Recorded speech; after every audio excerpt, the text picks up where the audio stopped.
When my landlord said rent could be cheaper if we were friends with benefits, you know? I'd heard of sexual harassment in the workplace, but at home? That is housing discrimination based on sex. I'm legally blind. A landlord recently said that he didn't think I'd be able to take care of an apartment on my own and refused to rent to me. That is also housing discrimination. A real estate agent said that we'd be more comfortable living in a different neighborhood with people like us. Luckily, we know our rights. It's illegal to steer prospective homeowners away from or to certain neighborhoods based on race or national origin. If you think you've been discriminated or have questions about your rights, contact the Fair Housing Foundation at 800-446-FAIR or also online at fhfca.org.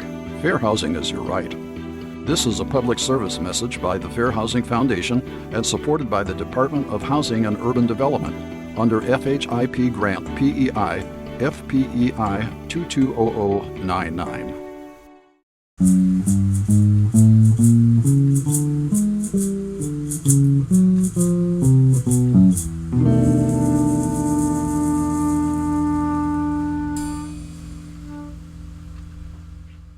Dun, dun, dun, dun, dun, dun, dun, dun, dun, dun. May the first. May the first be with you. May the first be with you. Oh, okay. Guess who's back? Guess who's back? The triumphant return. The triumphant and expensive return of Phantom the cat. He's here. He has chosen just this moment. Well, he loves Star Wars. Yeah, he loves Star Wars. He loves fanfare. Yeah, that's why his name is Phantom. Yeah. It's not PH. It's Phantom. It's fandom. You've been hearing it wrong. Toxic Fandom is his full name. Phantom is back from his various medical emergencies. He's like a real kid. He really is. Yeah. Except I don't get tax credits. I get cat credits. I get cat credits, and they don't really amount to much. It's mostly just half dead birds in front of my door. Cat credits is what I scoop out of his litter box, and they do taste. I can't say no to them. Yeah. I'll say that. I won't say they're good. I can't say I won't stop eating them. There's something about them. I mean, it's kind like of a Boston baked bean. There's like just something about them. Once you pop. He's eating right now. Yeah, he's that's eating. the rest of the rhyme. Once you pop, the cat runs away, and then we can stock top. And he's probably eating something in the corner of the room. Yeah. So this is L.A. Meekly, a Los Angeles history podcast. No actual information ever given. Anything we say cannot be held against us in court. This is Daniel Zaffron, the unsuable Daniel Zaffron. This is the incredibly litigious Greg Gonzalez. Which one? Did I tell you that somebody added me on back in the Twitter days? Another Tudor Greg, days or the Twitter? The Tudor style. Another Greg Gonzalez added me and every other Greg Gonzalez on Twitter. He's like, I think we should just get to know each other. And I said, do you want to add the guy from Cigarettes After Sex? And then the group died after that. 3 messages deep, and all the Greg Gonzalez's were cowards. Like, cowards. I thought that there was because we're talking about the Greg Gonzalez singer from Cigarettes After Sex, who people constantly think is you online. I thought you told me that there was like a support group of people named Greg Gonzalez who were like, I got this message. No, you were forming one. I was trying to. You were the Norma Ray of the. I was brought in, and I was the brave hero who's like, we can kill this guy. We could take his face. Anything we say on this show cannot be used against us in court. Yeah, he's actively doing something. He's eating. Oh, okay. Foam. He eats all the way up there? He eats. You know what? He's eating at a 5th grade level, meaning he eats glue and foam. Yeah, he eats glue, and but he swallowed a quarter once. So before we get into May, let's talk about something we did in April. That's how months work. They're sequential, right? They're always in the same order. We don't know. Climate change. Come November, who knows what month's going to be what month. We're doing Halloween again. Hey, if that was somebody's platform, I don't care what they said about the border. I will vote for them. I will vote for them. Send me to Halloween Town, the magical place at Nightmare Before Christmas. The trademarked land from the Disney Corporation. So what did you do in April? In April, I did 2024. So many things. Actually, you know what? 2017. What did you do in April 2017? April 2017 was a very good year, a very good month, and a very good year. I went to Point Dume, D-U-M-E, right, which is in the Santa Monica Mountains. I took that wonderful Canyon road that goes over through the canyons and mountains. It's the one that shoots out the tunnels that are in the mountain. It's pretty cool. Because I know that Topanga Canyon is like closed till fall. Yeah. So did you do that? Yeah, I did that. Yeah, I walked it. They legally they can't stop you if you want to walk. Yeah, I went to Point Doom and I saw the big rock from Planet of the Apes. But it's also it's not really you're talking about the Statue of Liberty. Oh, you're right. She's a beautiful green lady. That old rock. That's the new that old rock and chain. The new that old rock and grill. The new misogynistic term just dropped. That old rock. But it's not it's a cliff. It's a cliff. I know it's not a rock. It just looks like a big rock from where I'm standing, but it's a cliff. Or what is the earth if not if that big old rock and that chain? That old stinky rock. Then the chain is the sun. The rock's not doing good. Have you checked the rock lately? Hey, don't knock the rock, okay? Don't knock the rock, okay? Love it or leave it. It's Alcatraz. Don't knock it. You can escape it, but don't knock it. Forget it, Greg. It's Alcatraz. It's Alcatraz. Yeah, it's one of the best viewpoints in the city. It's beautiful. There's like a beautiful staircase that leads to a tide pool, and these firefighters were walking up and down, and two of them were okay, and the third one had his shirt off. He's like, call 911. Wait, that's not my number. He was not doing good. But it's absolutely stunning. And I went with Ed this week.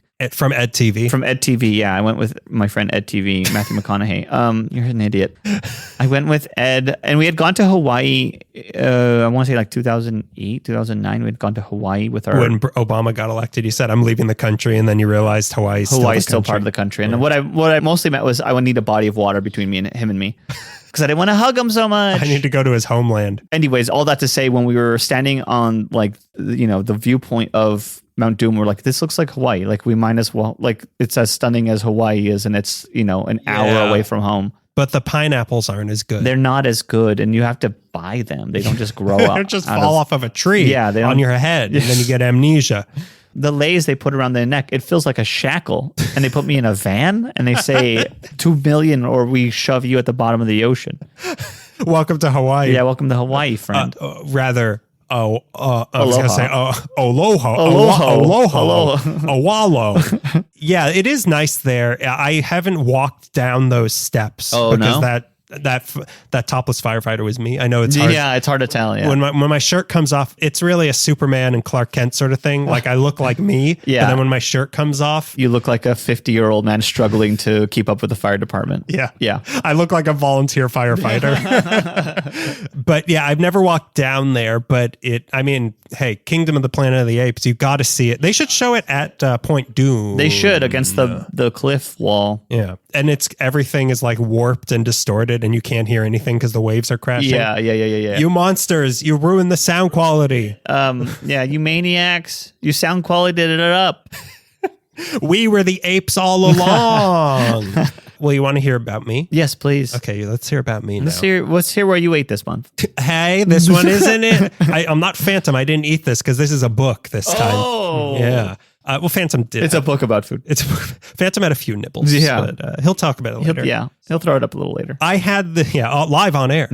I had this book sent to me. Oh. And it is called L.A. Scavenger, The Ultimate Search for Los Angeles' Hidden Treasures. It's by Danny Jensen, who I think he's the guy who wrote 100 Things to Do in Los Angeles Before You Die, and he wrote Secret Los Angeles. Yeah. So they sent me this book. Oh, cool. And he's also written for KCET, but the book basically, it takes you on scavenger hunts around Los Angeles. So it has 22 different neighborhoods that it'll take you to, and then give you like a brief history. And then it's basically like riddles and pictures of things that you need to try to spot in this neighborhood, walk around for a while and spot these things and see if you can find them. And then it gives you like a little history of each of the location that you find. Every time you give an example, move your hand, he looks up like you're moving something. This is, as I talk, I'm hypnotizing Phantom, and he's going to kill Robert F. Kennedy Jr. Again, nothing that we say can be used against us in court, but my cat is going to attack a Kennedy. And he's going to do it thinking he's a chicken. So there's over 300 locations in the thing, like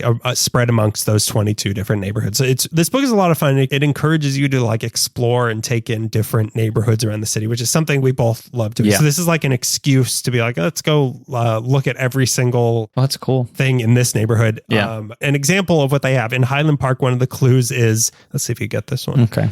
This fine feathered friend stands proud on the roof, bucket in hand, Blue Jean Boy is no goof. He's LA's own Statue of Liberty. This foul proves we can be fun and free. It's, of course, me, obviously. I'm Chicken Boy. I'm the Chicken Boy. When I take my shirt off when I'm at Point Dune. Is that Chicken Boy, or are you happy to see me? So it's a fun way / excuse, like I said, to go to new neighborhoods that you might not have been to in a while or have never been to. So the book, again, it's LA Scavenger, The Ultimate Search for Los Angeles Hidden Treasures by Danny Jensen. It's out now and it's fun, especially if you have kids. This is like the perfect thing to go around and not have to pay to take them to Discovery Zone, which are still around, which are very much still a reference. I'm completely up to date with culture. Yeah. And then they want to go, afterwards, they're probably going to want to go play the Ninja Turtles side-scrolling video game. Yeah. That's what they're going to want to do. As pixelated as possible, they're going to want to go to 4-H Club. What's 4-H Club? I don't even remember. It's a reference in old TV. Isn't that like it's like a Boy Scout adjacent sort of boys thing. who don't have parents? I don't know. No, I don't think it's that. I think it's like an honor club or something. What's Studio 8A? What's that? What they like kids like that? We're the 4 Horsemen of Apocalypse. Do kids like that still? Kids still like the Bible, right? So now we're getting into the merry month of May. So what is this episode, Greg? We were strolling through the park one day. In the merry month of April. Yeah. And we got a message from Carl Tart, actually. He was, because I was thinking, like, what should I pitch to Greg this one? What can I? The boss. Every month I head into your office. I sit on you're behind your mahogany table. I sit on your casting couch. I'm knocking back my 4th whiskey of the moment. Yeah. Of the minute. Yeah, of the minute. And I say sit on this. I say gee, boss, what do you think about something about, I don't know, chocolate bars? But I was struggling to come up with like, well, what's something good? And then out of the blue, a little angel from heaven came in the form of Carl Tart messaging both of us like, what's the deal with cars?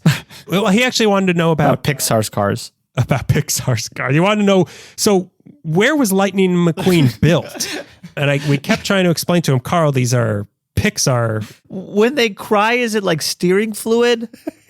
When they eat, is it like a liquid diet only, or are like air fresheners mints for them? Yeah, if they pop a tire, is it like breaking a hand? If they run out of gas, is that like anemia? So he asked about why car washes look all gooey like. And then I thought, well, let's just do a whole car thing. Why not? We haven't done that before. So we're talking cars. Oh no, I did my whole thing about washes. Oh no. I did mine on trains again. Again, I did, and it's different research somehow. So I'm going to start with like early car stuff and then car companies coming to Los Angeles, and you're going to get into the cool car stuff. Yeah, lowriders, custom cars, a little bit, kind of a broad general discussion. So I'm going to get us started in our talk about cars. So here we go. Okay. Here in my car, I feel safest of all. I can lock all my doors.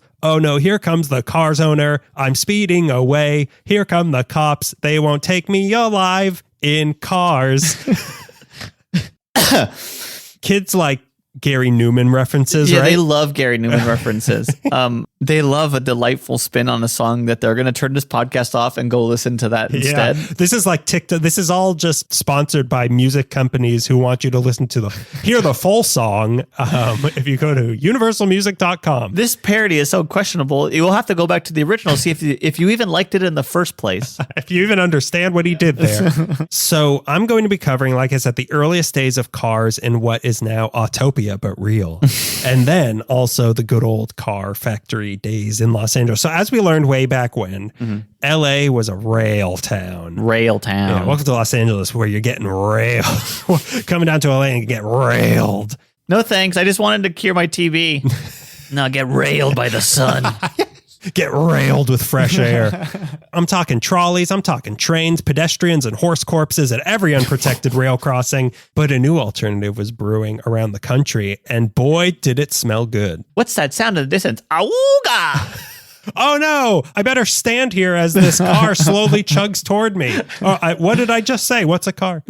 So the first automobile ever in Los Angeles was built by two men. Samuel D. Sturgis and J. Philip Erie. Yeah, this was it's weird that they have pretty much tracked down when the first car was here. Strange. Patient zero. So nobody seems to know much about Sturgis, but Erie ran the Abbotsford Inn at 8th and Hope, which was a hotel owned by Abbott Kinney. Oh, wow. But he was also an electrical and mechanical engineer. Everyone in LA needs 2 jobs. Am I right? Degrees back then. You needed references from the president. Degrees back then, there was like, it went from like 60 to 90. That's the only degrees they had because education didn't exist. So they started building this car in 1895, and it took 2 years and $30,000, which today is over $1 million to make a car. Which is, what was it, used? And what they came up with was the Erie and Sturgis gasoline carriage. Cool. That promised to emancipate the horse from bondage. I love that they were thinking of the horse instead of like, you can shoot the horse in the head and just take this car. They're like, no, set him free. Think of all the glue we'll have. My dog needs a lot of food, but all these horses are pulling my carriage. These horses are pulling my carriage. These horses. Are you pulling my carriage? Nay. Is that a horse? I don't know. Sure. That's Nixon. Yep. So it looked like every other weird car back then, but it could seat 9 people. Wow. And it was more lightweight than the cars being built in the Midwest. So in theory, it could go up to 25 miles per hour. And had faster than a speeding bullet. Back then, yeah. The bullets were heavier. Bullets was just like whatever rocks you could shove into a blunderbuss. It had a gas tank that could take it, they claimed, all the way from LA to San Francisco. Whoa. With one fill up. And just to keep things safe, the gas tank was lined with asbestos. And they also used it as a thermos when they ran out of gas. 25 miles per hour from Los Angeles to San Francisco. So it's like 600? Or no, 300? I want to say it's maybe 300 to 400 miles away. Okay, so the math is impossible. Wait, 25 miles per hour. It's 0.20. No. That's in 4 hours, you will go 100 miles. Yes. So 12 hours, that's not that bad. No, it's not that bad. I mean, if you go up the coast, it takes me 7 to 8 hours. So it's not even like I'm just shaving a couple hours scenic off. Route? I take red lights the whole way.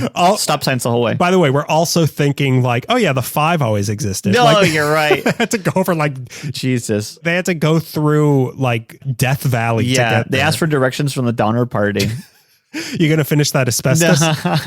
So in November 1896, they felt the car was ready for it was ready for a spine. I was thinking of the guy's last name is Erie, so it was ready to take this on a spine. Jeez. So they decided to give it a try, and it didn't work. Of course. $1 million and it didn't work. But then came the big day, May 30th, 1897, 3 a.m. Their shop on 5th and Broadway. Sturgis, Erie, their wives, and a couple friends piled into this 9-seater jalopy, and they rolled out onto Broadway, the first car to ever drive in Los Angeles. They did it, and it hit traffic immediately. The second through 4,000 followed 4 milliseconds later and piled up behind it was the only car in town, and still it was struggling to find parking. There's a spot, but the parallel parking's too tight. There's so much horse manure. This horse corpse is in the red. So they did it this early so that they wouldn't scare any of the horses. Okay. So they needed to hold a candle to see since it was still dark outside. Which, by the way, oh my God. Erie? Ready for a spine? Candle? Want to go on a spine? I love. It's like Mr. Toad's car. Yeah, it's like Mr. Toad's car, one, but also like the horses get priority over cars. Well, that's the same thing with the Rose Parade of like, we can't do it on Sunday because the horses are going to church. They get the most horny. Sorry, Phantom. He doesn't like that. Made him horny. He doesn't. But this was the time when people would come from miles around just to ride an escalator. True. So a crowd did gather to watch this momentous occasion of an automobile on the streets of Los Angeles. This was also the first motor carriage ever built west of the Mississippi. So this is like... Wow, this is a big deal. It all happened on Broadway. Oh my God. Can you imagine like Nevada's like, they have a car in California? What's that? And then the year's 1985. 1985. Yeah, because they didn't have... Come on, keep up with the joke. Nevada's behind. Come on. I don't get it. What are you, Nevada? Nevada in 1985? Wait a minute. You're not making fun of Reno, are you? Are you making fun of Back to the Future? So everyone wanted to see this car that promised to go 25 miles per hour as it roared down Broadway at a blinding 6 miles per hour. They actually got it going to. Who's pushing it? Let's do the math on that. Yeah. It was going 6 miles per hour slower than a bike. And still people were like, I got to see this car. This is their path. They went south on Broadway. You can follow this on a map. Left on 6th. Okay. Right on Main. Stay on Main. Left on 7th and then headed over the river towards Hollenbeck Park where Erie lived. You got to go down 8th. It's a one-way. What are you doing? You can't make a left on 7. Every street back then was in every way. People were going up on all the streets. So they drove over bottles on purpose to test out the tires. Oh, cool. And made sure, they popped. Yeah. And along the way, they had to stop multiple times to make repairs to the car. And once they finally got near his house, it completely broke down. Oh my God. Like the kind of thing in the cartoons where the tires fall, they plop over. Yeah. And the bottom falls out. Yeah. The bottom falls out. The engine shoots, like it pops a gasket and blows through And the a hood. tin can popped open and a spring flew out of his hat. Yeah. The steering wheel shot out. It rolled back to their shop. So the event was written about in the papers and more trips were planned, including they were going to go all the way to Redlands. Oh my God. But Erie and Sturgis wanted to make sure the car was in, quote, apple pie order, whatever that means. That's cute. And all the constant problems and tinkering put this whole endeavor deep into the red and they just gave up on it. So it didn't go anywhere else. I would love if the papers were like, first car spotted in Los Angeles. Are we tempting the gods? Have we stole fire from the gods? And it's going 6 miles per hour and immediately breaks down. Nope, we've done it this time. Nope, we stole fire from the gods. We're Prometheus. This is what happens when you vote blue. That's what the LA Times is saying. We should go electric. We should go hydrogen. Everyone should be in Zeppelins. We should go helium. The traffic situation is escalated in Los Angeles. We need Zeppelins now. 1896. So that's the commonly agreed upon first car in Los Angeles. Okay. But there was something else that happened that same year that is a challenger to this title. So this was also in 1897, but we're not sure exactly when. But a 17-year-old named Earl C. Anthony, as part of a class project, built a single-person electric car that couldn't go very far, but it could go 10 miles per hour. So this little boy had these people beat. So while this may or may not have been the actual first car in LA, it was definitely the first electric car in 1897, and also the first car to get into an accident when he used those 10 miles per hour to hit a pothole and crash into a pole. Oh my God. You hit both? Usually it's one or the other. He hit one and launched him into the other. Cute. He sounds like he's playing Mario Kart. Well, he hit a puka. Yeah. You gotta stay away from those banana peels, buddy. You're gonna spin out. This is what happens when you drive behind Donkey Kong.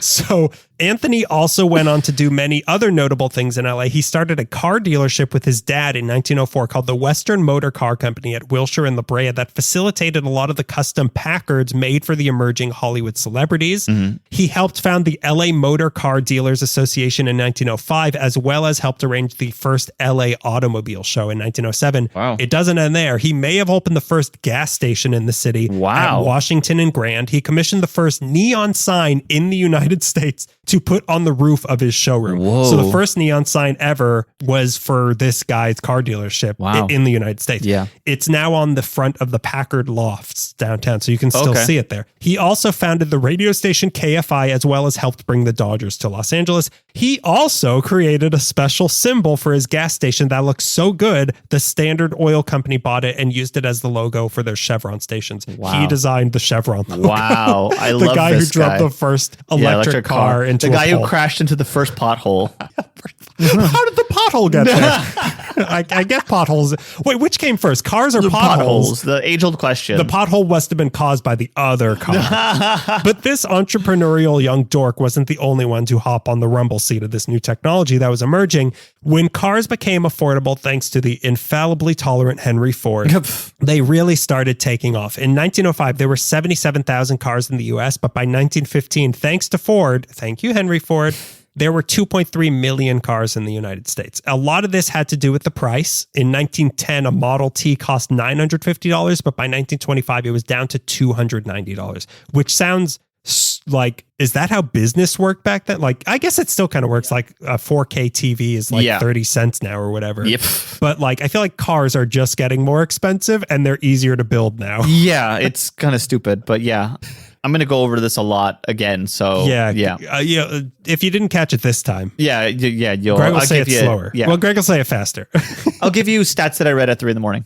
So every big city in the U.S. was changed by the emergence of cars, but LA was particularly vulnerable to the change for a few because we reasons. needed it so bad. Well, one was that by 1915, around this time that cars really started taking off, all the main roads in LA got paved. So things other than clumpy horses could easily travel on them, and the potholes.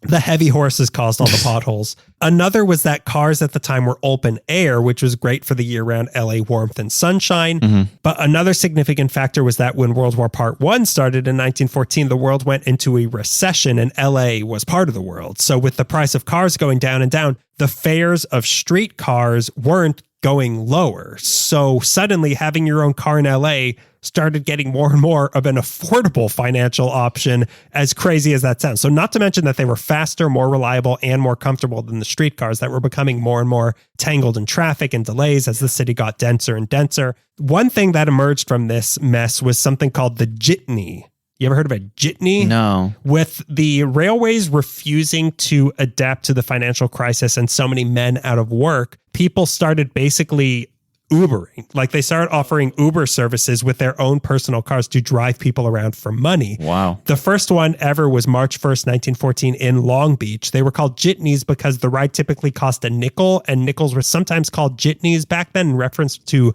jetons, which were old-ass coins used in old-ass Europe centuries ago. Are you Grandpa Simpson now? It used to be called a jitney. A jitney's named after a fella. Back in my day, a car used to cost a jitney. What's a jitney? Well, a jitney was a flim-flam. Well, what's a jitney with you?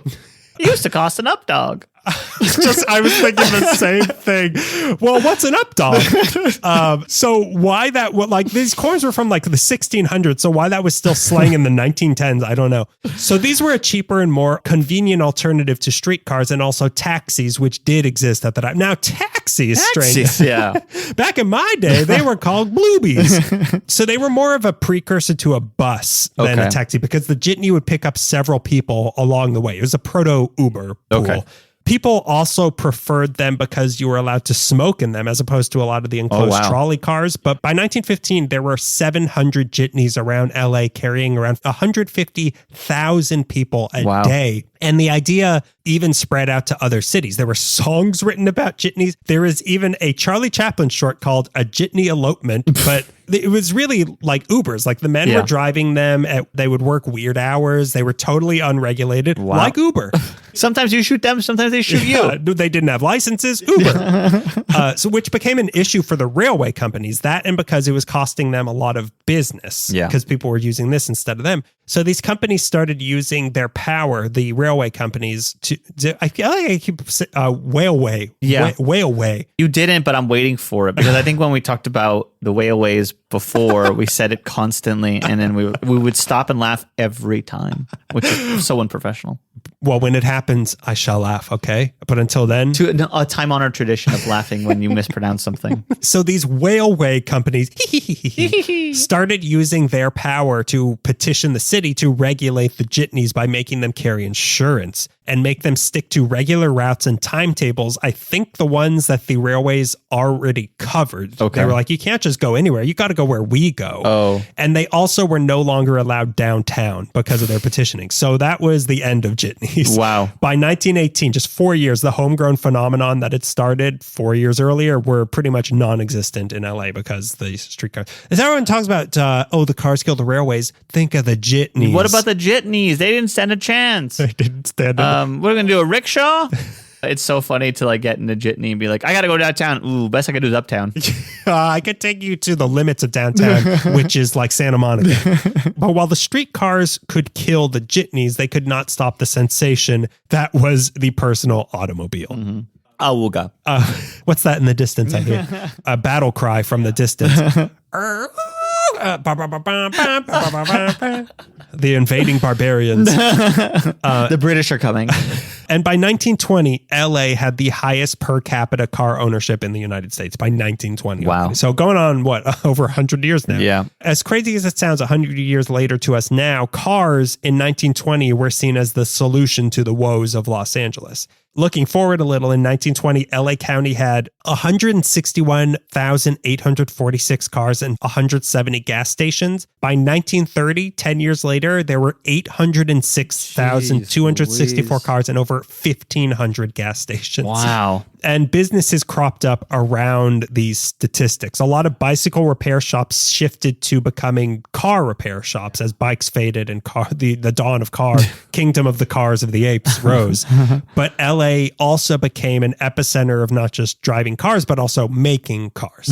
The first car making company in LA was the Auto Vehicle Company in 1902. They were the first one in all of California. They were located at 943 North Main Street and founded by William H. Burnham, Carroll S. Hartman, and Willis D. Longyear. Eventually, they moved to what is now Olympic and Main. Their big car was called the Tourist. A Ford Tourist. Yeah, Ford Tourist, yeah. They came in bold colors and striping to reflect a very SoCal look and came with the very SoCal price of $1,700. Whoa. Still, they became the most popular car in California. They opened up dealerships around all of California and also Arizona, Utah, Oregon, Oklahoma, Canada, and Mexico. They would also drive one of the tourists around town with a baby elephant in the backseat with a sign on that said, "Stronger than an elephant." That's the only way you could drive in the elephant lane on the emerging Main Street. In 1907, they branched out into making trucks, ambulances, delivery vans, and the first gas-powered fire engine on the West Coast. Oh, cool. In 1909, they were sold to the California Automospiel Company and started making electric cars, but they only lasted until 1910 after having managed to make and sell about 3,000 cars.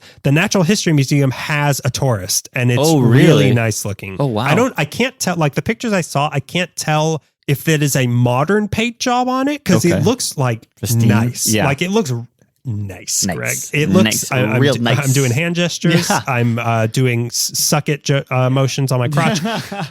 Nice. But it's really like it looks like something Jay Leno would do. Like it looks like something you'd see at Bob's Big Boy on a Friday night. Jay Leno.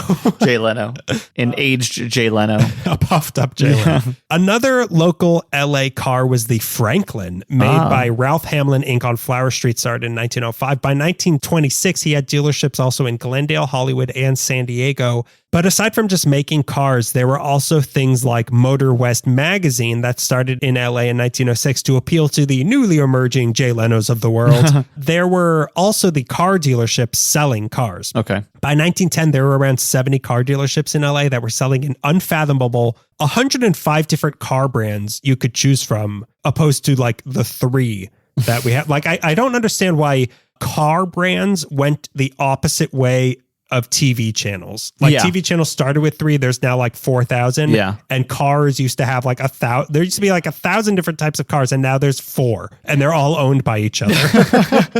They're actually all owned by Shell. Yeah, it is pretty strange. And I don't really know how that worked. I guess it's pretty hard to make a car. Hey, from what I understand, it isn't. From all the people who don't work at car factories anymore, it seems pretty easy to make a car. One. So I don't understand what I think there's like 6 car companies, aren't there? Something like that. Yeah. Plus all the weird international ones like Ducati and and Toyota. Yeah, Toyota. So LA car dealerships also started selling new cars on credit. Okay. And also slightly used cars, and were seemingly the first in the country to have done either of those things. So buying cars not cash up front and buying a used car appears to have started in Los Angeles. Yeah, and that's going to factor into my story or my segment a lot. We could skip that. No, we don't need to hear that. I don't need to hear that. I wish you could have told me 2 days ago that I skip it, but that's fine. I told you to skip something. I did lunch. I told you to skip leg day. Yeah. So jumping forward a little bit, car washes. This is to appeal to the Carl Tarts in the audience. Hi, Carl. Car washes started popping up as these nasty little cars started getting dirty. I could not for the life of me find the definitive location for the first car wash in LA, but some say that the El Patio Auto Laundry and Gas Station at 260 South Vermont Avenue was the first in LA. Okay. This is what people claim. Yeah. Couldn't confirm that. Car washes were not invented here, but the automatic car wash was in 1940 in Hollywood. Again, could not find the exact location. So I say automatic. It was still 1940, so it was still people manually cleaning your car. But what was automatic was that it was put on a hitch and pulled through a tunnel while humans were hand washing it assembly line style. One guy did pretend to be the flaps that smack all over your windshield. Great. Though. Yeah. He put foam all over his body and rolled around in circles. Automatic, because if they don't do their job, we'll automatically kill them. They will automatically lose their job. By 1951, car washes did become fully automated in the definition we know that as. And since that was around the time, this is the answer to Carl Tart's questions. That was the time around the time that the Googie style was taking over LA. Right. Googie has so much to do with car culture and like drawing you in, like being crazy to make a car pull over. So these new car washes of the future started popping up around LA, built in the futuristic new style of Googie to grab your attention, like the big rods you see sticking out of these places, which were Googie representations of water shooting up out of a fountain. Cool. So that's why they look like that. Yeah. Carl. Oh, I see. So he's working for Big Car now. He's a Model L of a car. So one claim we do have is that the first modern self-service gas station ever opened in 1947 at Gilson and Atlantic in Commerce by Frank Urich. Okay. So the first selfish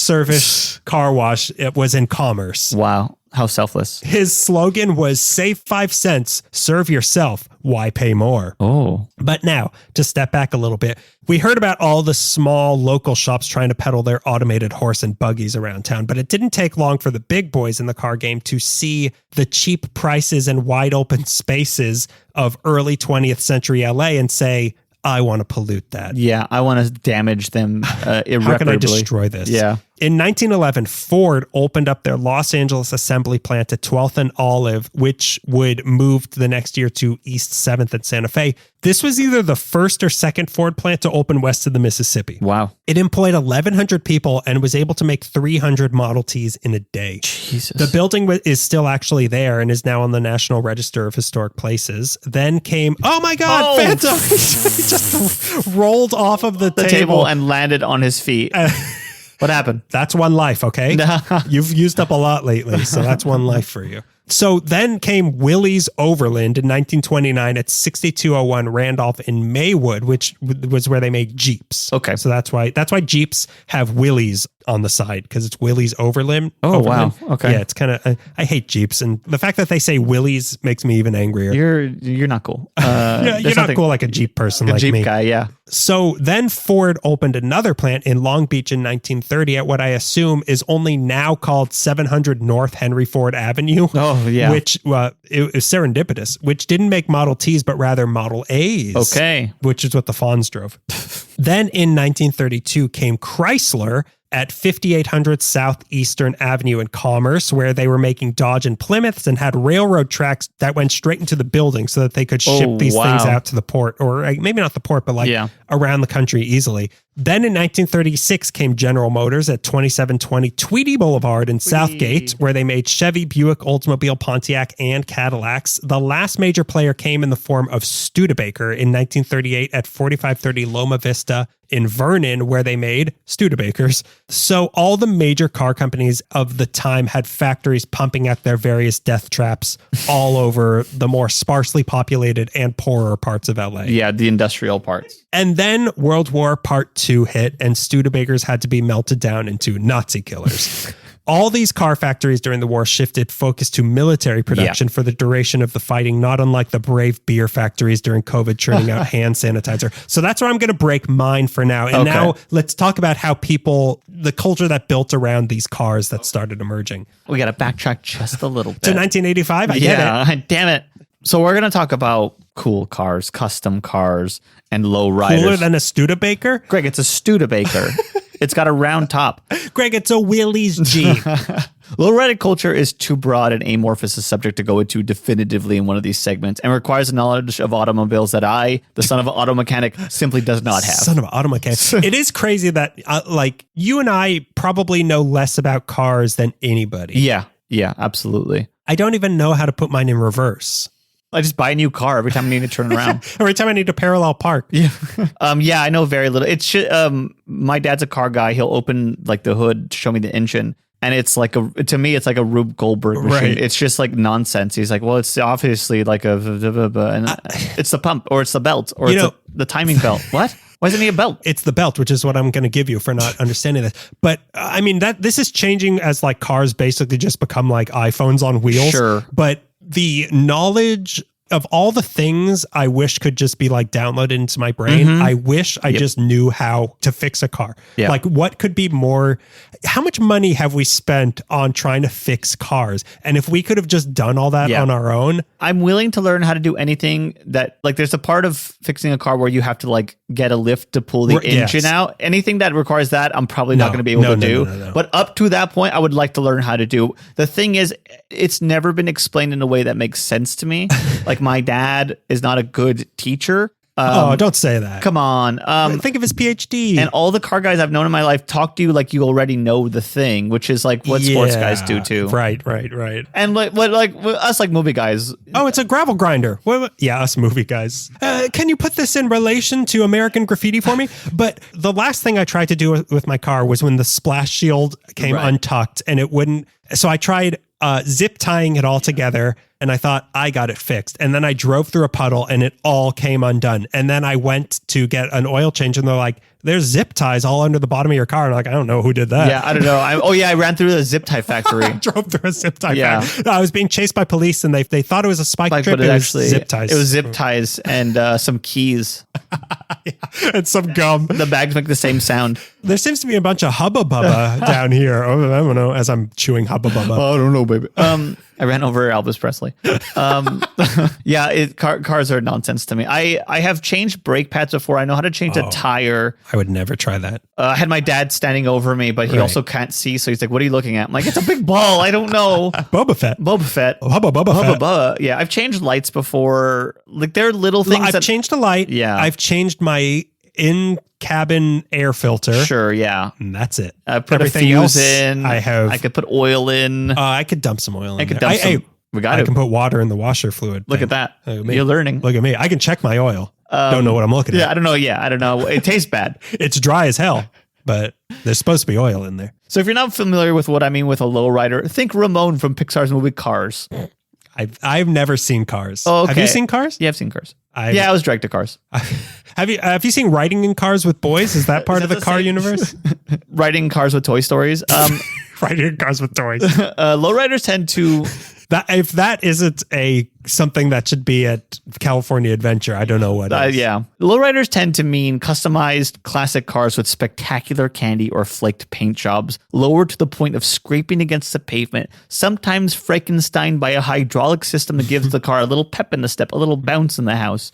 But growing up... little junk in the trunk. But growing up, for me, lowriders and classic cars and custom cars and hot rods and movie cars all fell under the umbrella of cool cars. Right. It is. Yeah, something you'd see at a car show at a park or a cruise night or a Pomona swap meet or the Paso Robles car show or Bob's Big Boy on Friday nights. Right. Or Jay Leno's Garage. Yeah, when I thought it was actually Conan. Conan's on after. Yeah. Conan's got the car Conan's behind him. outhouse is after Jay Leno's Garage. Yeah, as much as I proclaim I do not care about cars, I love a car or like any fair or something. Or a parade where when they have lowriders. I love it. I love seeing all these cars. As a kid, like it was funny because my dad, my brother, a lot of my uncles are all car guys. They would, take us all to car shows. And I'd be like, I don't care. I don't know what I'm looking at. I don't know why I start going gaga. And then I would see 60s Batmobile there. And I'd be like, oh my God, the 60s Batmobile is right in front of me. And which is a beautiful car. But you also, like with the lowrider stuff, you don't have to know any. Like it just, it just looks good. It looks objectively cool. It looks, you're right. Objectively cool. And you see so many elements amongst, like, you can see 5 cars. They all have similar things, but each one does something differently. And they pronounce themselves differently. It's really cool. Los Angeles, I'm going to go over some information you talked about already, but Los Angeles is a perfect candidate for the birthplace of the lowrider and the concept of the cool car, because we are the car capital of the world, for better or worse. And I've said many times before, but the 1920s. Come on, think of Jakarta. Come on. The 1920s is when Los Angeles became a major modern city. And to accommodate the growing number of residents in a city that is already incredibly spread out by the point, Angelinos of the 20s needed cars to get around. And you were saying Henry Ford started selling his Model Ts here in Southern California as early as 1908. And over the next 20 years, he sold, like you said, 17 million Model Ts worldwide with no plans on stopping. Here in the city during the 20s, the numbers of cars... Unless the Jews had something to say about it. My buddy Charles Lindbergh and I have a couple crazy ideas. Here in the city during the 20s, the number of cars quadrupled between 1914 and 1922. We had a rate of one car for every 2.25 people compared to the rest of the country, which was one for every 7. Could you, like, I'm sure the traffic was bad, but like by our standards, not that bad. But imagine like going from like, 70,000 cars here to 5 years later, there's like 800,000. Like, imagine the frustration of like, it used to take me 4 minutes to get here. Just trying to cross the street, like crossing the street safely rose in danger significantly over a 5-year period. Yeah, by you the better day. Cross by 3 p.m. or else it's going to be 80% more deadly. When the sun comes down, it's legal to run you over. They might think you're a horse, and that's not good. Because they're going to send you to the glue factory. When I say the 20s is when we became a real city, part of that is because it was a decade where the car took over public transportation as the common man's way of getting around. By the 1920s, there was plenty of used up Model A's and Model T's sitting around that the average guy was able to afford one. Right. But they were being modified. Which were already becoming affordable and affordable by like the day. like you were saying. But they were being modified for speed, dropping excess car parts to drop in weight and adding engines with more power to boost the speed. And thus hot rodding was born in... Say the year? Were you about to say the year? No, I don't know the exact But you're talking year. about like the 20s. It is the 20s. I want to say it's the mid to late 20s is when hot rodding That's crazy. drops. And I don't know, I guess because they were learning more and more. With every year, they were learning more about cars and how to modify them. So they're like, yeah, it goes 20 miles per hour. Well, what if we put a bigger engine? Okay, well, it's going to be slow because it's heavy. Okay, well, we drop the weight then. We drop the back seat. We drop the Get rid bumpers. of the airbags, Yeah, which exist. get rid of the windshield. We don't need it. But I just won't swallow bugs. I'll keep my mouth closed. Yeah. I'll put on those silly goggles. Yeah. But it's crazy that like within like 10 years of them being around, like, how can we make this more deadly? Yeah. I hit someone with my car and they survived. How can I change that? Yeah. So in the 20s, hot rodding was in its infancy, but over the next 2 decades, it would really flourish and become everything that we know hot rodding to be. When the street Lightning McQueen. Yeah. So when street races became illegal because of all the property damage and deaths, they were moved to abandoned airfields and drag racing was born in the early 50s, but that's looking too far ahead. The Depression slows down the whole country, which included hot rodders, but it doesn't stop completely. Well, you get rid of the economy, then you can go faster. Yeah. Drop the economy, add more war. Increase military spending. Racers would hit dry, barren lake beds northeast of LA. World War II and Rosy River pick everything back up, standing on the tall shoulders of countless deaths. So when the boys come back home and production on cars picked back up, things had changed. Which I'll talk about. Which I'll talk about. First off, there was a demand for new cars. And with that, suddenly there was an influx of used cars being sold. Soldiers coming back from the war had the GI Bill to help support them, but working class people still struggled to find work once they were back home. So these new cars were perfect for them, because they had money coming in that they were making from the GI Bill. What can I waste this on? Yeah, exactly. I need a car. What can I waste this on? Oh, well, I have some money coming in, and all these used cars are for sale. This was true for the Latinos and Black people of LA who were buying older models of cars, and now some even had a skill set in repairing and modifying machinery thanks to their time in the military, and had a penchant for either be speed demons as a way to cope with PTSD, like the Hells Angels, or to showcase a flair for creativity after years of uniformity in the military, and thus the seeds of the lowrider scene were being planted. When it comes to talking about lowriders and Latinos, I don't have to say yes, sir, anymore. I'm going to paint my car green. I'm going to put Tweety Bird on this car. And nobody can stop me. Not even Hitler. Yeah. When it comes to talking about lowriders and Latino culture, it sounds very similar to what we had to say about Pachucos and Zoot Suit style. Like young Latinos and Black people wanted to put their own flair and personal creativity on popular American items, separating them from not only mass-produced products, but also the white American crowd, the Studebakers of the world. Yeah. Like white people would want to participate. I'm going to say like a joke from the 80s. White people, when they put on a coat, they wear it like this. Like they want the same things that white Americans did, but they want to put a little spin on everything because we want to make sure everyone knows we're not white and we don't like white people. I know you treat me like a white person, completely the same and equal, but I'm different. Yeah, I'm here to tell you that I'm different. I know you couldn't tell.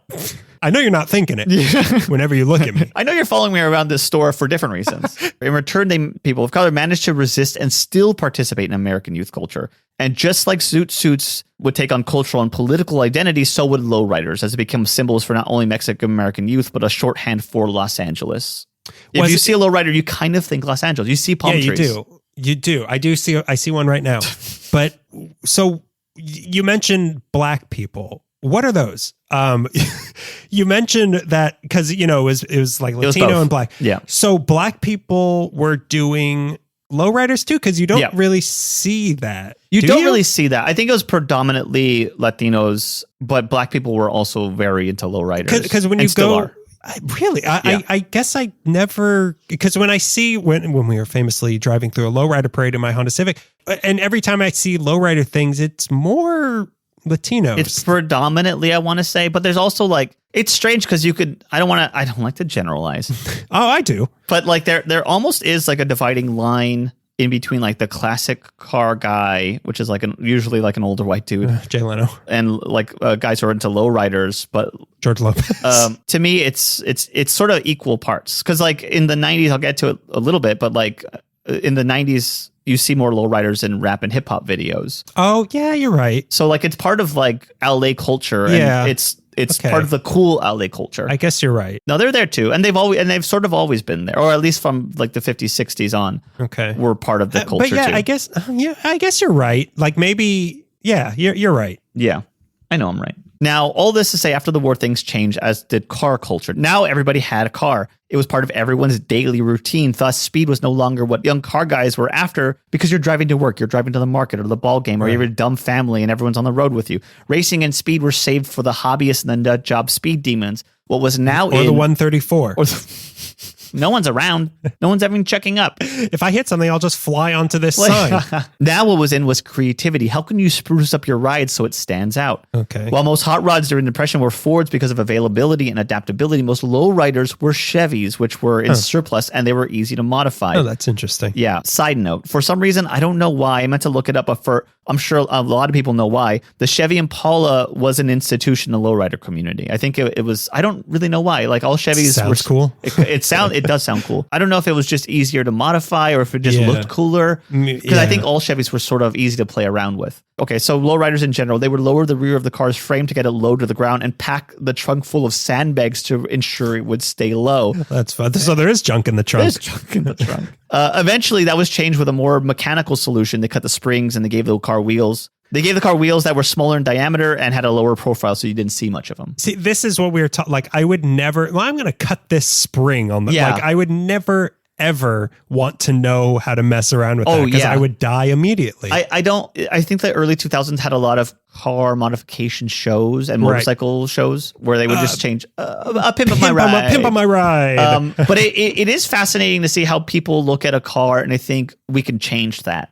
Yeah. And I never look at a car and think, how can I change? Like, oh, I want a smaller screen so it looks slower. I don't think that, but these guys are welders. They know how to fabricate objects from fiberglass. It's like, I mean, we just don't care. Yeah. Like it's people. It's like people who are like, yeah, I'll listen to the 4 songs that are on the radio. I'm not gonna say that we know music that well. Let's see. Don't lump me. Yeah, I'll lump you in with this. I know 2 songs. I need something to eat. I'll go to Chili's. Like that's you. Like that's the equivalent of us with cars. Yeah. Like, I need a car. I'll get a Corolla. Well, I mean, like, first of all, I never had the money to get a car I've wanted. So like that doesn't matter. It doesn't matter if I want. Greg, you can't afford a Studebaker. Greg, come on. This is sad.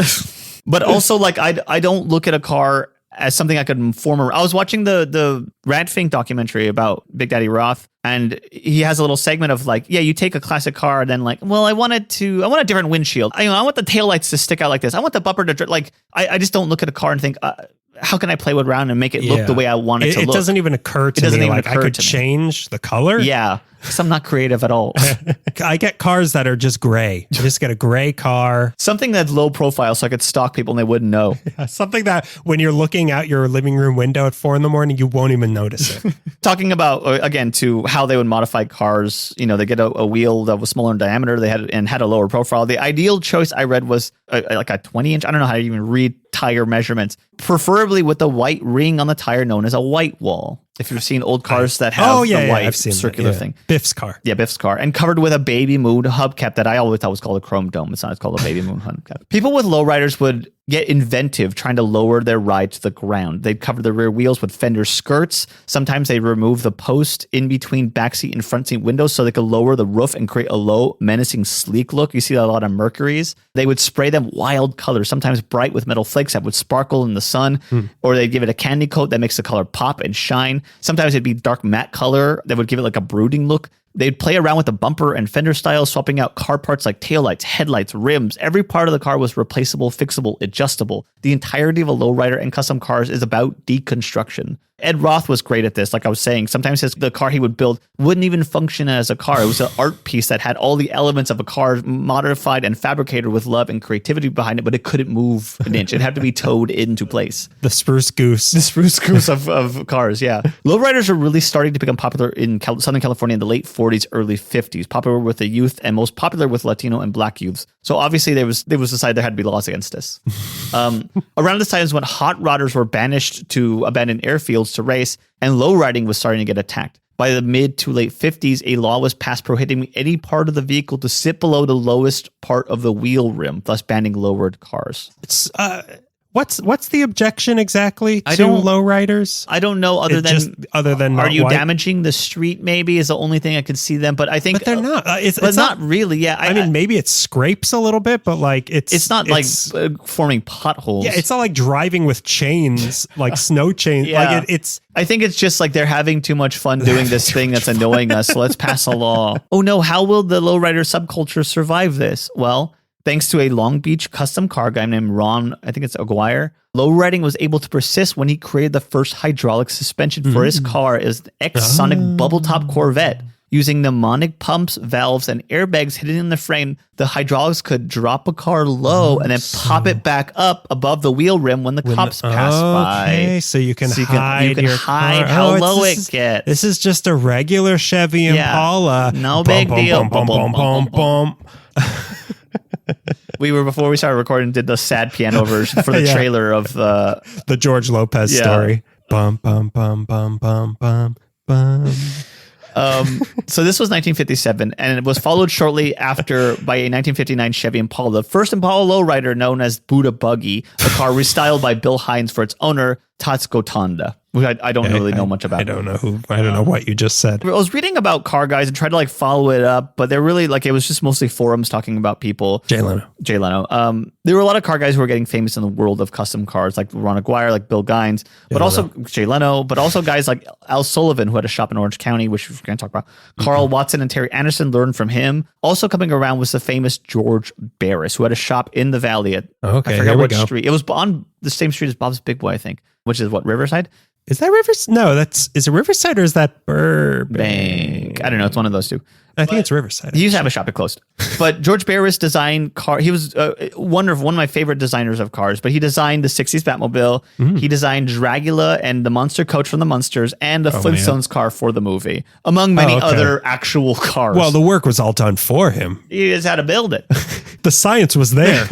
He's a great car designer. Maybe it's just like a sleek look. Like Big Daddy Roth is very cartoony, like the car that Homer designs with a lot of bubble tops. But George Barris is an actual like, wow, that's a sleek, looks like a rocket. Okay. Or it looks like the 60s Batmobile. Or it looks like a Munster mobile. Yeah, it looks like the Munster mobile. Looks like a Munster would drive this. Just a few well-known characters, but honestly, there's thousands of local neighborhood innovators and stylists in cars. Every scene has like their folk heroes, basically. In the 60s is when you get the big split in custom cars. It seemed like I was saying, like white dudes got into Jay Leno, like flamboyant, cartoony pop art, like Barris and Roth, and local scenes in the city kept to lowriders and classic cars as a tradition, trapping the lowrider scene kind of in amber, like hanging out for cruise nights on Whittier Boulevard, which is like sacred ground in lowrider lore, or Van Nuys Boulevard, or San Fernando Road in San Fernando, or Sepulveda. Like I said, Bob's Big Boy, the location in Whittier and in Burbank, had a long tradition of Friday cruise nights where classic cars and lowriders would descend to hang out and show off their cars. The whole scene thrives in the 60s and really hits its peak in everyone's memories,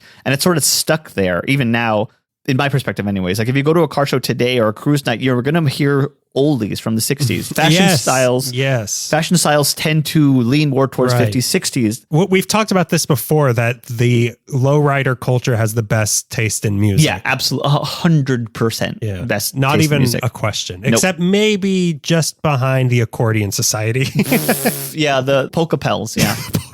Yeah. A car show, you're going to hear the best oldies. And it's the same 20 songs, but I want to hear them I don't so need bad. them. Like I said, we have 4 songs. We have 4 songs, yeah.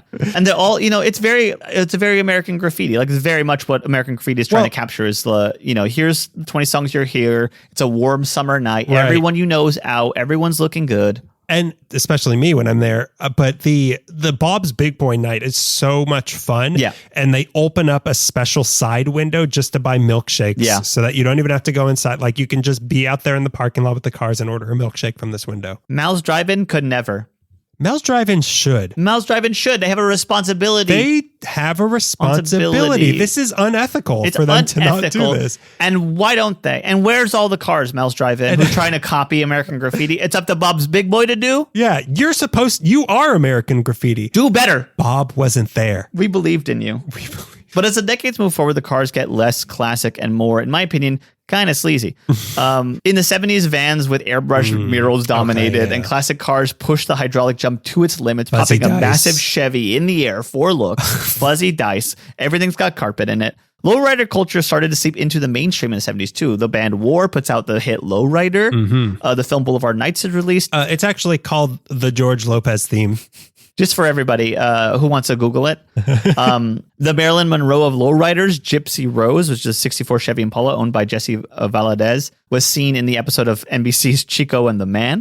Gypsy Rose is currently part of the collection of the Peterson Automotive Museum. Lowrider Magazine, which remains the scene's most source publishing, thanks to 3 San Jose State students, Larry Gonzalez, Sony Madrid, and Danny Nunez. The Chicano rights movement, Whittier Boulevard, Lowrider Magazine, and the lowrider scene all get fused together, and each part sort of takes on this larger-than-life involvement in Los Angeles, like Mexican-American, Latino culture. Like wearing a zoot suit after the rights was seen as an act of resistance and pride, so does driving a lowrider. At some point, it's sort of like, well, he's cool, and it's a political statement. Yeah, but in the that's why people don't like it. Oh, that's what it is. Yeah, but the 70s is also when gangs start to form, and car clubs get confused with gangs, and sometimes they are gangs, and sometimes they aren't, and it's all the same to LAPD. Some crew nights would turn, it would turn violent because if rivals ran into each other, they would, pop off. In 1977, there was a ban on cruising that all but killed the Whittier Boulevard scene. 11 years later, in 1988, another cruising ban was put into place through the state. Now that lowriders had moved out of Southern California, through San Diego to San Francisco, out of state to Las Vegas, Phoenix, Portland, Dallas, Denver, Houston, Miami,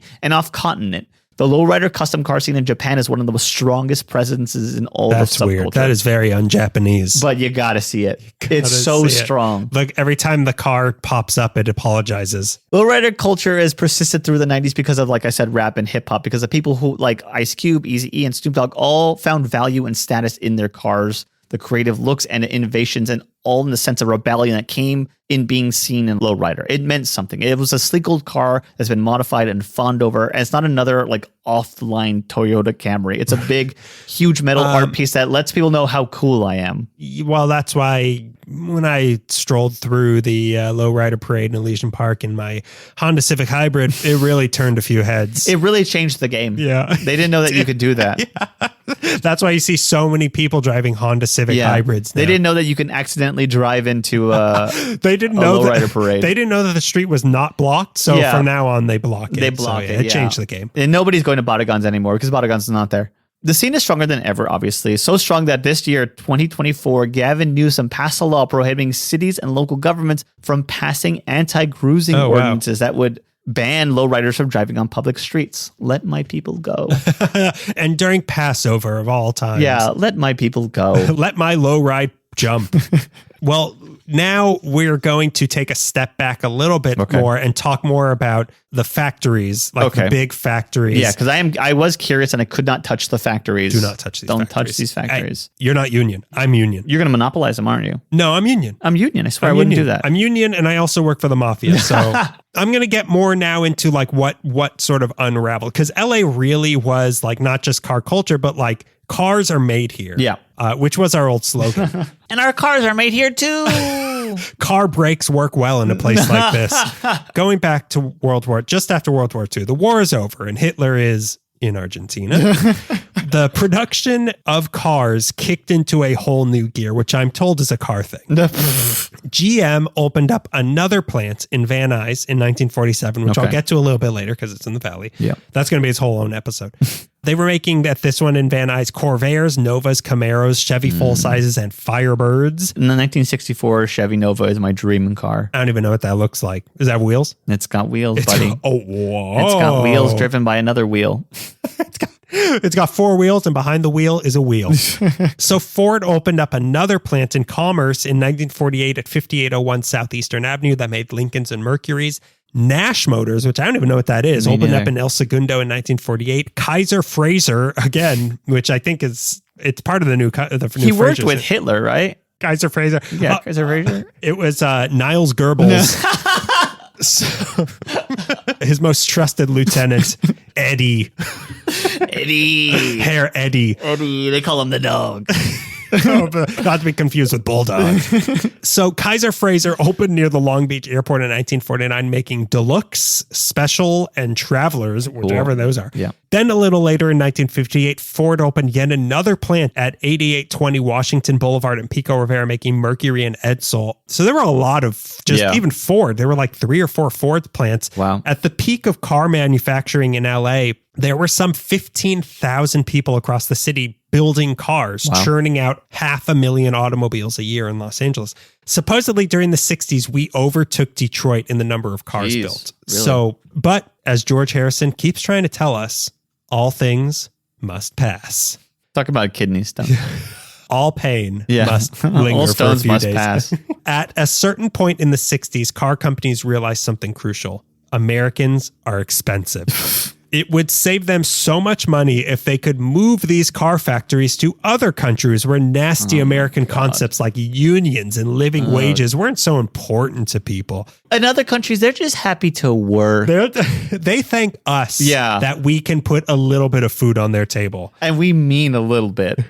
And we don't mean table. We mean ground. You can't afford the table. Earth's table. So that's exactly what they started doing. The car factories of LA started being moved overseas or into non-union parts of the US like the South because they could make their cars for much cheaper but charge more. Yeah. On top of that, imported cars from non-American companies started making ground in the market here, which lowered the demand for U.S. car companies that were not as well regulated and not as fuel efficient during the oil crisis of the 70s compared to cars from Asia or Europe. Okay. So because of this, by 1971, 41% of all the cars in LA were imports, and that number just kept growing. Yeah. And that was the same year the first of the major car factories in LA closed, which was the Chrysler plant in Commerce, laying off 1,300 people lost their jobs. What year was that? Sorry. 1971. Okay. But some other ones had already closed by this point, but this was the first one seemingly to be related to the shift in car buying that was happening. Yeah. That's also a car term, I'm told. Shift. I don't know. The same one you used before. Go ahead. No, that was I said gear. I said gear. Yeah. Those are not related, I think. The downtown Ford plant had closed in 1930. Kaiser Fraser closed in 1951, but it's coming back on Paramount Plus.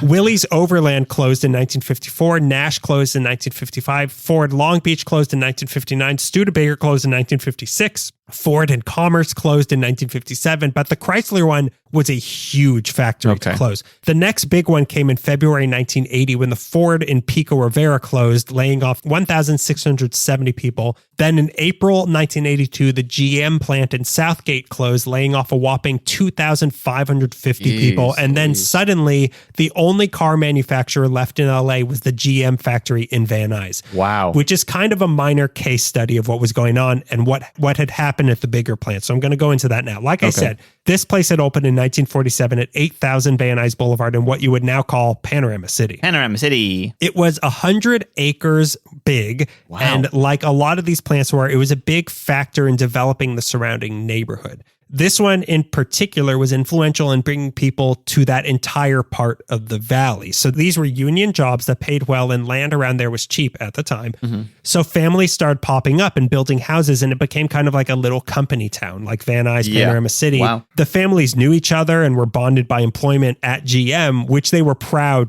of working there. Like, Yeah. like we are a GM family. If you ever buy a Ford car, you will be. We will burn your house to the ground. But it's okay because it's cheap. That's like a day's wage. You could build a new house. Just work it off. We're gonna do overtime for like 30 minutes. You'll buy a new house.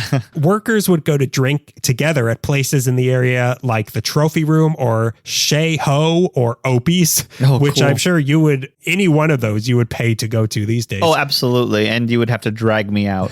Opie would have to drag you by the scruff. Yeah. He said something about Yamaha. He wants a dirt bike.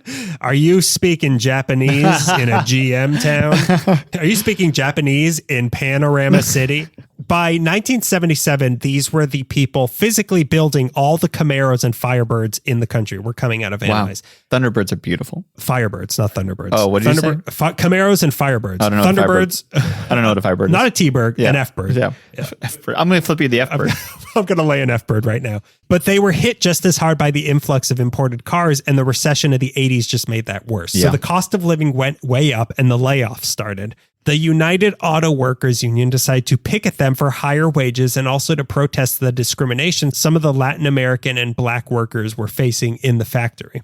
Cesar Chavez came to the first rally at the GM factory. Then GM started threatening to move the factory to Canada, which united all the workers there, including the white ones, the Jay Leno's, and got both Jesse Jackson and Maxine Waters involved, where they pressed upon GM the need for them to take responsibility for the community that popped up because of this factory and to not abandon them just to try to line their own pockets. Like, this town will fail if you leave. This actually did convince them and won them a few more years, but in 1989, GM decided the factory was going to close for good. GM they couldn't afford to do business in Van Nuys anymore, they claimed. The Van Nuys plant was also in desperate need of modernization, which would have cost hundreds of millions of dollars at a time when in 1991, GM posted a loss of $4.5 billion. Yikes. They lost that much money. The story came to an end on August 27th, 1992, when the Van Nuys factory closed and Camaro and Firebird production was moved to Quebec. Quebec, Canada. Happy Halloween! Halloween! Tune into Candy Standy to hear what that's about. Coming soon to Candy Standy, a French accent. This was the end of the last of the auto plants of Southern California, was the GM Van Nuys plant. They had made just that plant 6.3 million cars during their run. And by the time of closing, they were still doing 406 cars a day, which was about one per minute that they were open. 2,600 people lost their jobs from this plant closing. But an interesting thing happened on the last day. The last car to be made was a Chevy Camaro Z28, and a collector had already prearranged to buy that specific car and had also been offered to come watch it being built. So when he got there, the workers were not particularly happy, but as it was going down the assembly line being built, each worker started signing the part of the car that they were responsible for. Wow. And then the word got out of this, and all the workers who were not even involved with making that car came back the next day and signed the insides of this car. So there's over 2,000 signatures of all the people who worked at the GM plant on the insides of this car as like a memorial for all the people who actually liked their jobs and were proud of what they did at this place. So sad. It was also nice that the guy who bought it got the license plate for it. It was for UAW 645, meaning for United Auto Workers Local 645 in honor of all these people. That's nice. The factory was demolished in 1998 and replaced with The Plant, which is a big shopping center that I think has a Tutti Frutti. I mean, I know this is all sad, but guys, what we gained? There's a Tutti Frutti. I mean, what we gained in the ashes? 2,600 workers, but they have a lot of toppings to choose from. They have like 2,600 toppings to choose from at Tutti Frutti. That's a topping for each person laid off. In honor. Yeah, in honor of them.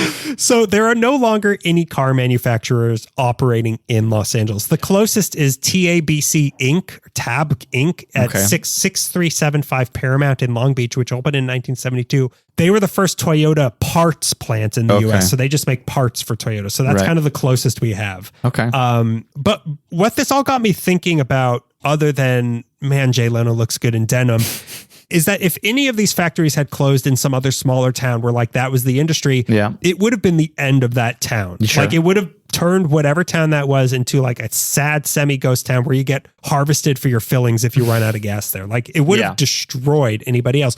But LA has survived so many failing industries. In this episode alone, it survived two different industries, the failing of railways and the failing of cars. Yeah. But the amount of business that goes on here is so diversified that nothing can stop us. No. Cue the ending of Doctor Strangelove. But yeah, that's what, like, it's sad in a way. It's sad in a lot of ways. Yeah, it's sad. But it's just like, how many, like oil, rails, cars, aerospace, kind of like even kind of movies, like so many industries have failed here that sort of established LA, and yet it's still going. Yeah, this will never be a ghost town, no matter how much we want it to be.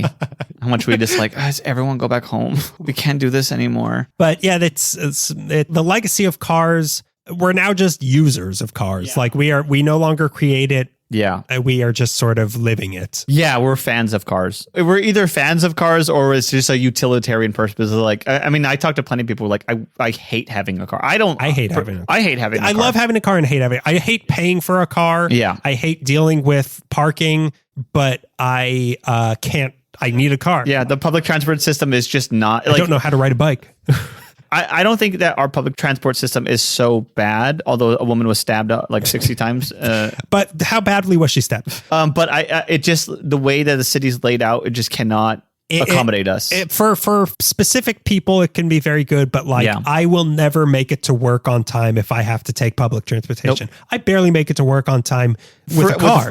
On my own free will. Just thinking about, like, let's say you're here and you have to get to Westwood. There's no public transport that can do that easily. You'd have to go all the way around the mountain, as opposed to just jumping Beverly Glen.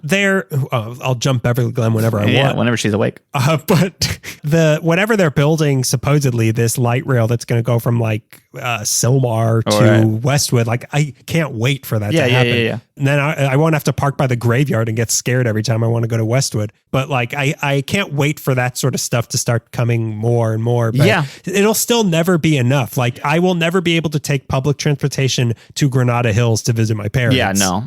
As close as something might get you, it's like, it's still like a mile in between these two things. A mile of, like, not even an interesting mile. Yeah, no. Residential boring along the freeway Not mile. even be sidewalks. No, it's just not gonna, we're just too stretched out. Yeah. Here in my car. Want me to sing the song again? No, we're good. So that's a little bit of car culture in LA. So before we have our listener question, we have our pre-listener question plug. I want to go for a drive. I drank all this and I want to drive right now. It's a Sprite. Relax. Sprite. It's a spiked Sprite. It's Sprite naughty. So this month, we ask you to do one thing each month. I'm going to ask, so how about some more Patreon supporters? Yeah. Why not? It helps us keep this show going, keep the lights on. Mm-hmm. If you go to patreon.com/LA Meekly, you can support us at the $1 a month level. It's just support, but you will get a sticker. You'll get a sticker. But at the $5 level, we will hand write to you a postcard every single month in the most legible handwriting, not written by serial killers. Not written by the Zodiac Killer. It will not be cryptic. I swear. And you'll get a sticker. So, patreon.com/LA Meekly. You can support us financially to help keep this show afloat. We're thinking of getting hydraulics put on this show. I want to pinstripe a scene of like a sailor, but he's like half naked. You can't pinstripe a scene, you dullard. Why not? I want it. Why not? It's just interpretive if we lines. Have enough Patreon money. Yeah, we can pinstripe a scene.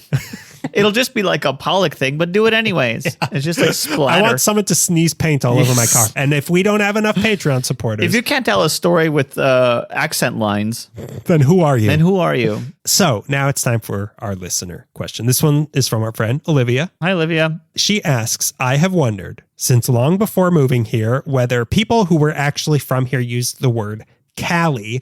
I've been down some internet rabbit holes trying to find out, and the answers have been mixed, but seem to lead towards no. For what it's worth, I kind of hate it, but I'm kind of weird about language. As a transplant from a city that got ruined by transplants, I'm always concerned with trying to blend in and not be annoying. So where do y'all...